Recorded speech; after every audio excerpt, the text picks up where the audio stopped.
Hello and welcome to this edition of Safe and Secure.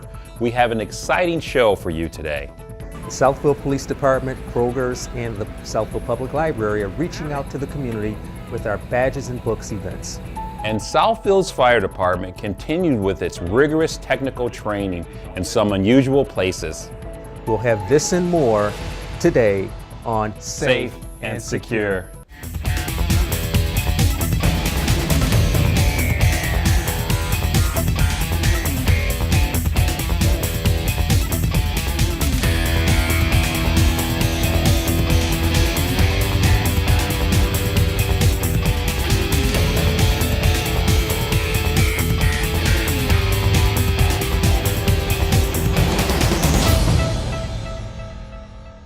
The Southfield Police Department recognizes partnerships with communities are key to its success, and the police department has many ways to reach out to the community. One of the more fun ways is with Badges and Books, events during the summer months. I've been with the Southfield Police Department for 22 years as an officer and almost 23 with the city. We're at the Kroger at 9 Mile in Greenfield, and Kroger has been kind enough to partner up with us and to let us come on their property, as well as to do some advertising for us and provide popsicles and water and snacks for the kids that come out here to get a book. The event is hosted in the Police Mobile Command Unit, where children and infant through young adults can come aboard and select a free book donated by the Southfield Public Library and friends of the Southfield Public Libraries. Officers also provide tours of the Mobile Command Unit and its many features. Well, what the library did is they donated books to us. The Friends of Southfield Library donated books, as well as some of the members of the community donated books to us. So this has really been a whole community effort. We're working with our Parks and Recreation Department and trying to attend some of their events too, and then as well as the Badges and Books. And then we try to get involved with the community as much as we can, just showing up at parks, interacting with the kids and passing out badges, playing ball with them, and just doing as much as we can with the kids in the community throughout the summer and throughout the entire year. Community input is one of the things that makes the Southfield Police Department great. Having said that, each month, graduates of the Citizens Police Academy meet for dinner and a discussion at the Southfield Police Department as part of the Citizens Advisory Board, where members have an unfiltered discussion on policing and community issues.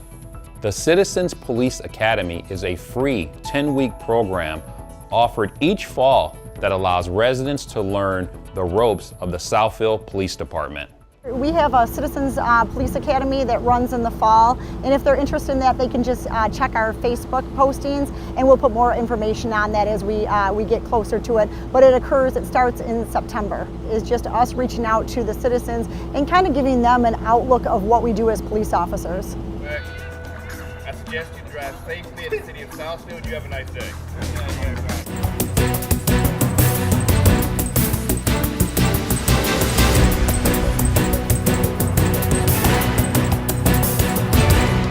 The safe and rapid extrication and rescue of victims in hazardous situations is a primary function of all fire departments. And in Southfield, vertical hazards such as high-rise buildings add additional complications since many buildings cannot be reached by modern aerial and tower ladders. These problems prompted the fire department to train and equip companies in highly technical and specialized high-angle rescue procedures. Right here, we're hosting a technician-level rope rescue program. In the fire service, we're tasked with much more than driving a big fire engine or a ladder truck to a house fire. I mean, we're taking care of hazardous material incidents. We're doing public education. We're doing fire prevention.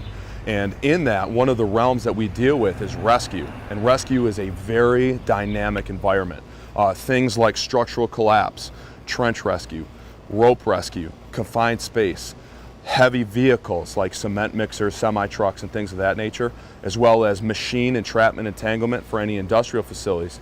It requires knowledge, skills, and abilities that aren't really covered in your basic firefighting training. And MUSAR Training Foundation deals in those realms and provides training that is outlined by the National Fire Protection Association for those in the different levels of discipline. So as these firefighters enter and can take some of this training, they start to see this is a whole wide world of things that they have to deal with. High-angle rescue is a hazardous operation, and in order to eliminate the risk due to carelessness, inadequate techniques, or equipment failure, the firefighters have to be trained from the ground up. In the city of Southfield, in the metropolitan area, obviously as we look at our skyline, there's a lot of high rises, okay? So you've got the classic signs of anybody who's using rope to do any sort of work. Occasionally we'll be out here and we'll see the workers who are doing window washer or doing any kind of upkeep on the building that requires them to be on rope. But then you have people who get sick or injured at heights that can't climb down. Right? And this could be anywhere from, an auditorium, it could be on the rooftop. We've seen them all over in Detroit and the surrounding areas, rescues where we have to perform rope. And it may not be an elaborate system like this, but you'll definitely see components of this all come together to affect that rescue. So, construction industry, people working on rope, people who are at height, again, getting into that rooftop stuff where we don't have ready access to get to those people. And as you just saw in the evolution there, we put someone into a basket, right? And that basket, that person may be having a heart attack, maybe experiencing a medical condition. And that individual who we secured to the basket is most likely going to be a paramedic who can continue to provide that life safety and life care to that individual, continue to keep them on the cardiac monitor, give them medications. If the person's sick or nauseous, be able to provide care. If they have a high level of anxiety, be there to reassure them that we're taking care of them in the best manner possible. And that person's directly tied into it. And it takes a much higher level of skill and understanding to be able to rig a system that'll accommodate an individual providing that sort of rescue, and then for that person to ride it takes again a lot of skill and knowledge to be able to accomplish that. The program of instruction begins with knot tying, rope handling, belaying techniques, basic climbing, and rappelling. All techniques are learned at ground level before adding a vertical element. Elevation and degree of difficulty are increased only after all personnel gain confidence in the systems as well as in themselves. And this is that technician level where these are the individuals who are really going to be driving and running the rescues. They're running a crew of people and leading them to make sure that they're safe. So the individuals have already gone through an initial training that was an awareness level, and then they get into an operations where the premise of that class is essentially we tell them exactly what to do. We give them devices, this is how you run it, place it here, do this. And that's good for a lot of the rescues that fire departments and technical rescue personnel will encounter. Then what these folks have gone through is our technician level program. And that's an additional 50 hours of training on top of that operations as well. And as you get into the technician program, you are the one that is leading a rescue. You're the one that's calling how this event is going to unfold as far as the rigging, the devices that we're using, proper procedures. A lot of times you're the trainer for your fire departments as well. So the technician level program allows these people to perform rescues at a higher level, where you're encountering obstacles, heights, and places where not very conducive for just a 40-hour class. It really starts to get into the upper echelon, if you will, of rigging, understanding physics, allowing your knot craft to be able to kind of take you to that advanced place. What's pretty cool is that you'll see a lot of similar concepts, whether the height is 4 stories or 40 stories. A lot of our rigging is going to be similar. However, what we're going to be introducing this afternoon, in addition to all of this, is what we refer to as a sloping high line. And that takes much more understanding in the classroom and physics discussion. And it's actually quite an in-depth mathematical endeavor to understand what we do for a high line. Because as our ropes, as we transition from the vertical realm where it's going straight up and down, and we start to move where we take our rescue package to a horizontal environment, this becomes exponential force multipliers on our anchors, and how we rig that and how we understand the physics that's incorporated in that is very important. It's instrumental for us to be able to pull that off safely for not only the rescuers, the firefighters, technical rescue team members, but that victim. So where we're going to have to see an environment where we introduce that sloping high line is that horizontal system where we're taking a patient not just straight down, but we're projecting them over something. So there may be physical features that we have to get over, like the side of this building that we're on here. I can't just lower him over this side. I would have to be able to take that package out away from the building. And imagine different environments where I have to clear trees, or it's a construction area that we have to be able to, I can't just go straight down here. It doesn't allow me to do that. Even in some of these towers, the communication towers that we look around the city of Southfield, sometimes we can't just lower that person straight down due to the actual physical features of what we're working on as far as height. Have to have techniques that we can drift them away from that building, that tower, that construction zone, whatever it may be on. So we have an incident commander, so somebody who's looking big picture type stuff.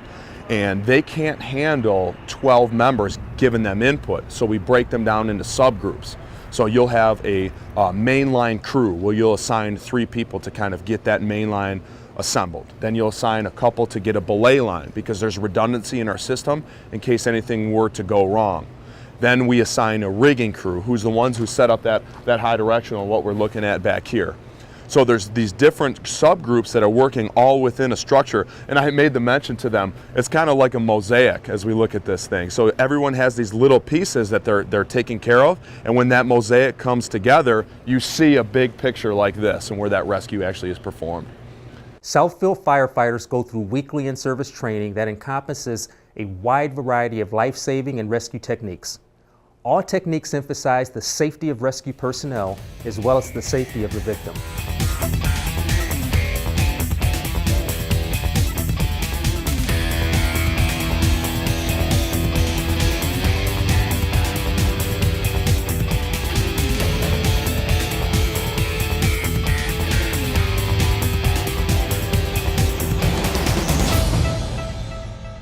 The City of Southfield is a great place to work, and right now there are many positions available. Christine Calinante is the Manager of Human Resources with the city, and she tells us more. We have quite a few job openings right now that are in every department actually. There will be employees retiring in the public safety area and in other areas of the city. We have quite a few open in Parks and Rec, building and code enforcement. Our biggest need right now is in our public safety area, where we're looking to hire dispatch, police officers, police cadets. We have a huge police cadet program, and of course in our fire department as well. A career in the police or fire department presents many opportunities for advancement and a career path. For instance, maybe somebody coming out of high school would like to come on as a cadet and then go further into the academy and become a certified police officer. There are many specialty areas in the police fields. Federal task units, which would be crime areas, undercover investigation, SWAT, human trafficking, drug enforcement, are just to name a few. The city treats its employees fairly with in-service trainings, great benefits, and a number of ways that employees can interact socially. In the areas of public safety, the opportunities, of course, to make a career path are extensive, but other benefits to be a city public employee are the family culture feel, as well as the benefits that are here. So for instance, we have a pretty healthy healthcare program and plan. I can't say enough about our defined benefit program. It's a pension program, and you don't really see that nowadays. They can go on to our city website, which is www.cityofsouthfield.com, and on the home page there is a link where you can click on job listings. That page will take you into the career page. We'll list all the opportunities that you can go ahead and apply for, and it will allow you to download the application and go through the entire hiring process. Well, that's it for this edition of Safe and Secure. We hope that you found this show informing and entertaining. To find out more about the Southfield Police and Fire Departments, go to cityofsouthfield.com/police or fire. You can also go to our respective Facebook and YouTube channels. So until next time, stay safe and secure.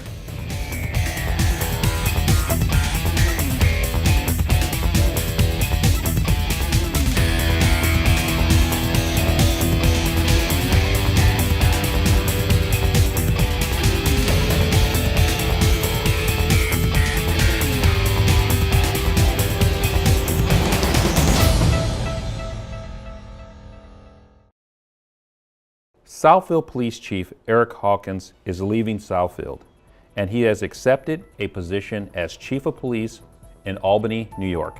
Hawkins has been chief in Southfield since 2012. He joined the Southfield Police Department in 1990 as a cadet. He was appointed a sworn police officer the following year. Hawkins' professional accomplishments are many. During his tenure as chief, overall crime decreased by 45%.